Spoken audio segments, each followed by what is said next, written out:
Hey everybody, this is Tyler. Today we are doing a 1-year long-term review of a Sur-Ron Light Bee X. I've put 237 miles on it. I've crashed it at least 10 times. I've buried it in mud. I've ridden it in cold weather. I've ran the battery down pretty low. So this is going to be a good long-term real-life review of what it's like to use a Sur-Ron for off-road and trail riding.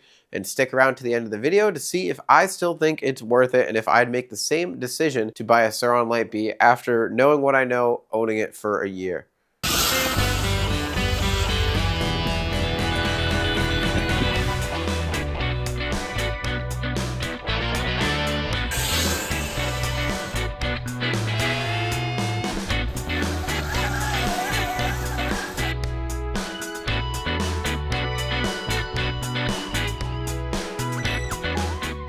So if I've owned this bike for a year, I've done 237 miles on it, and I use it exclusively for off-road trail use, kind of like you'd use a dirt bike. I would bring this in my truck to work and go riding for a couple hours. I've taken it up to northern Maine and ridden some trails over there. I have a little figure-8 track in my backyard where I ride it. So that's the kind of riding I use with it. As you can see, it's pretty muddy. I don't shy away from burying this thing in the mud, especially when I went to Maine. And when I ride it after work, there's some pretty deep mud holes and I don't shy away from anything. It's been crashed. I've ridden it into things. I'm not the best rider in the world, so this thing does take a beating and gets dumped here and there. So it's definitely not had the easiest life. I don't take it off any huge jumps or anything like that, but I do catch air in it, and it's definitely been torture tested. So I have a pretty good idea of how things will be with it. For real world specs, if you don't have one of these and you'd like to know, you get about 25 miles of range per battery charge. You're not supposed to run it all the way down to 0, so you get to around like 5 to 10%.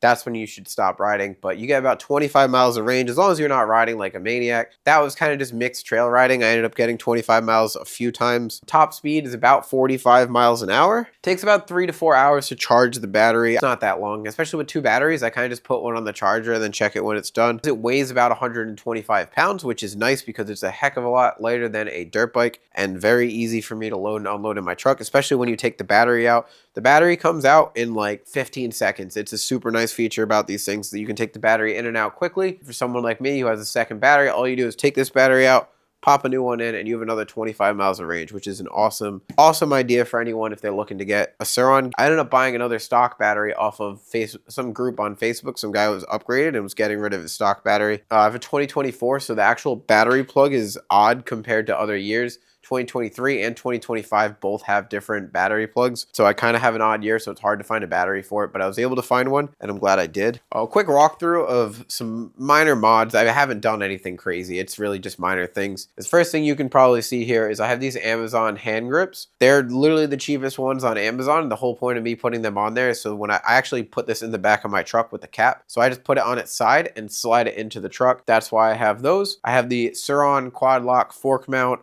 phone holder. That way I can put my phone on there to kind of navigate when I'm riding it. I have these are just $15 Amazon foot pegs. These help a lot. The stock foot pegs are pretty small and don't really grip your feet very well. I have a flap here to kind of protect the shock. That's aftermarket.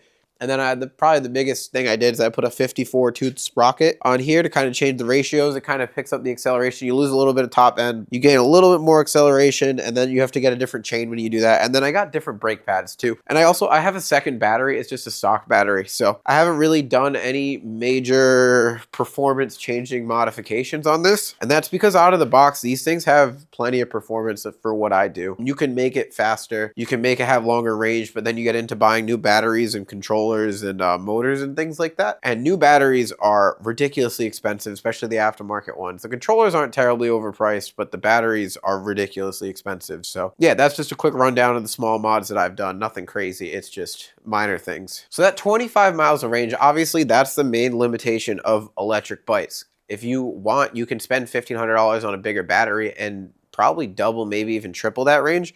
But for the type of riding that I do is usually about an hour and a half, 2 hours after work, just trail riding. It's plenty of range. The only time I had issues with range was when I took it to northern Maine and we were riding with four-wheelers, and you cover a lot more ground there and you're moving a lot faster. So when you're cruising at 35, 40 miles an hour, this thing goes through batteries a lot faster. And there's a lot more area to cover in Maine. So when I did that, I'd actually bring my second battery. I'd put that in one of the four-wheelers I was riding with, And once I got down, I'd swap batteries. But for local riding, I live in a pretty settled area in Massachusetts. There's really nowhere to legally ride. So I'm not going that far. So for me, in my area, the trails that are available to me, 25 miles is plenty of range. I could see if you were riding trails and up in somewhere where there's actually good areas and trails to ride, why 25 miles of range would be an issue. That's one drawback you need to understand about electric dirt bikes. The range is not quite the same as if it was gas powered, but there's some benefits, there's some drawbacks, but there's also some positives. But that's definitely one of the negatives,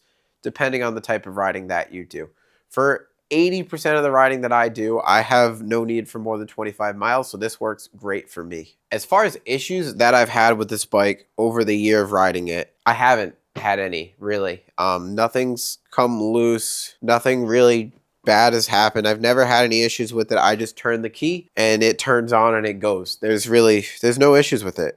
That's the nice thing about these. Even though they're electric, they're really simple. It's just a battery, a motor, and a controller. There's really not much to it. There's no carburetors and fuel pumps and pistons and all the things that are in a gas bike, which are part of the reason why gas bikes are sick. But it is a very, very reliable bike, very low maintenance. When this thing sits for the winter, I don't have to worry about bad gas in it killing my carburetors or anything like that. I just make sure when it's cold, you need to take the batteries inside because cold is not good for lithium batteries. I know that it's going to fire up whenever I need it. As long as I can keep the mice away from the wiring harness, that's one thing. But I haven't had any issues, and I've crashed this thing quite a few times. It's slid on its side. I don't know if you can see it. Oh, on this side, the battery kind of got worn down because when I drove to Maine and back, I had it sideways in the back of my truck and it must have rubbed on something. You can see there's some spots here that the paint on the frame just got rubbed through. That's just because my foot's rubbing up against that. I think there was a decal there, but I took all the decals off to be able to have like the full black kind of stealth effect on this thing. There's really no issues that I've noticed at all. I had I think it was the front tire just lost air one day after I rode it, and I put some slime in it and aired it back up, and I haven't had to add air to it since then, so that's not been an issue. Like I said, I've crashed this thing and it just gets up and does fine. I just make sure it's riding straight still. I don't think I've bent anything. The tires aren't really the best stock tires because they're very much Chinese. I still have a good amount of tread on them after 250 miles of dirt riding. I did just notice while I was doing this review that my brake lever is a little bit jacked up from, it looks like the accelerator has like a flat spot on it and it must have turned when I fell or crashed or something, and I've been hitting the brakes and it's been hitting into the accelerator, so I have to fix that. But again, that's just a brake lever. That's minor. And if I didn't have these hand grips, I probably would have broke the brake levers already with the amount of times I've fallen with it. Long term, these things are reliable, and that's a big part of the reason why I went with a Sur-Ron, because they're kind of the electric dirt bike company that's been around for a while. They're not the most high performance. They don't have the nicest parts. They don't have the nicest features, but they're kind of known for their reliability already in the space, which is, it's a fairly new market. So that's why I went with it. They're kind of just the reliable, old faithful. And that's definitely stayed true to me. So I haven't had any issues with this thing whatsoever, which is great because I can ride it anywhere. And as long as I have range, I know that I'm going to be able to make it back, which is great when you're riding in the middle of nowhere. You don't want to worry about breaking down. That's for sure. I've ridden it into things. I've had it basically underwater up to here. I've ridden it in deep mud. I've ridden it in snow. And no matter what I do, no matter what I throw at it, it just works. And that's very important. And that's a big part of the reason why I ended up going with the Sur-Ron. No matter what I throw at it, it just does the job. So reliability, 10 out of 10. This thing rules.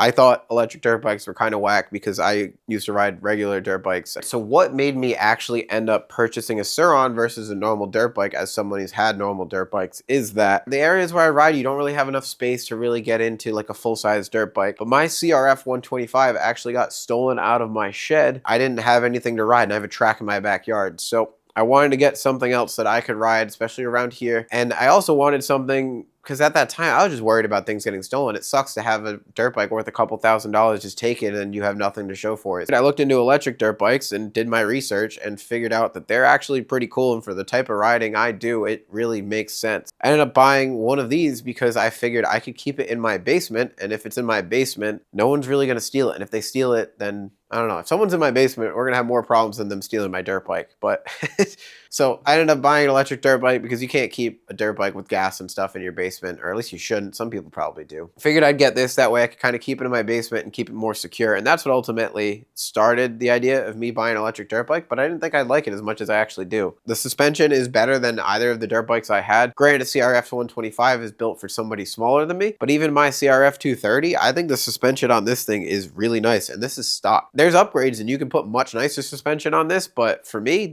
I thought this suspension's pretty damn nice. And for the average person, unless you're into racing and really into dirt bikes and stuff, you probably would think the same thing that I do. Maybe if you're more advanced, you'd notice some things that are issues, but it has the fully adjustable suspension, the rebound, everything like that. The rear is adjustable. It has an air shock in the front. Like, it's fully adjustable. It's pretty nice suspension, and it's nicer than anything I've had. So it impresses me every time I ride it. And honestly, the people that I've had ride it that ride other dirt bikes are also impressed with the suspension. This bike's also quiet. I can ride this thing places where if I were to ride a dirt bike, especially living in Massachusetts, it's pretty much illegal to ride anywhere. At least with this, I can kind of fly under the radar and I don't feel like an ass riding a dirt bike near people's houses and making noise everywhere. And people are much less likely to call the cops on you if you're just riding through the woods on one of these. So that's a big part of why this works out for me. So the main positives for this bike for me, now that I've owned it for a year, is that it's very easy to transport. It's super lightweight, ridiculously low maintenance. I just grease the chain and that's it, and charge the battery. Great reliability all around, no issues whatsoever. It's quiet so that you can ride in places that are questionable and may not be legal to ride. No one's going to worry about you. This is the perfect bike to just grab and go. It's not a whole hassle to grab fuel, get all my gear, load it into the truck. This is something I can just toss in my truck in like 15 minutes and go riding whenever I want to. For the amount of the power that it has, the range that it has, it's perfect for the type of riding that I do. All right, some of the downsides of this is obviously the range. That's the number one downside. If you can get past the range, then might be the choice for you. Range of 25 miles, depending on where you live and where you ride, might not be enough for you. The top speed of 45 isn't really the highest thing in the world. I think your average 250cc dirt bike is probably faster than this, especially in the top end, maybe not in acceleration. They have faster models, but this one might not be quite enough for you. If you take this to a track, I'm assuming you'll get laughed at, which is fair. So might not be, if you feel like you're gonna get judged, you might not want to get one of these, but that's okay. They also have other electric dirt bikes. Sur-Ron has the Ultra Bee, which is like the higher end model of this. It's not as light, so it kind of loses some of that appeal for how lightweight it is. Even some other brands that are very similar to Sur-Ron, they're kind of on this platform. They have better range and they have better specs. I just wanted to get the Old Faithful Sur-Ron to ride it. I didn't need any higher specs, and if I figured if I wanted to, I could upgrade it over time. You could buy a performance monster for this thing, usually around $4,000, $4,500 for you to buy one of these. I think it's great value for its money. I mean, you could go, I don't even know what the price of brand new dirt bikes are, but I think you could buy a brand new, maybe 250cc dirt bike for around $5,000. So I guess that's comparable to these. These just work, especially in my situation. It really is ideal for me, and I'm glad I bought it. It works out for what I need. For the conclusion, a year later, after buying a Sur-Ron, living with a Sur-Ron Light Bee X, would I spend the money again to buy one? And the answer is abso-freaking-lutely. This thing has proved its worth time and time again. As long as you're not worried about range, I think this might be one of the best bang for your buck e-bikes or e-dirt bikes, or even compared to actual dirt bikes. I think this thing's awesome. I thought electric dirt bikes were pretty whack. I kind of wasn't a believer at first until I bought one and owned one and ridden it a bunch. So the main conclusion is I would 100% spend the money on one of these again. I plan on keeping this and riding it as much as possible. Thank you for watching. Hopefully you guys enjoyed this. As I do upgrades and do some more rides, as long as you guys enjoy them, I'll keep posting videos and information about it. And maybe someday something on this will break and I'll make a video about me fixing it. But so far, I haven't broken anything yet. So, so there's nothing else to make a video about really besides me riding it and talking about it. So hopefully you guys enjoyed this video. I appreciate you watching. If you're interested in more content on dirt bikes, electric dirt bikes, camping content, some off-road overlanding stuff like that, feel free to give me a subscribe. It'd be much appreciated. Either way, thank you for making it this far in the video, and hope you guys have a great day.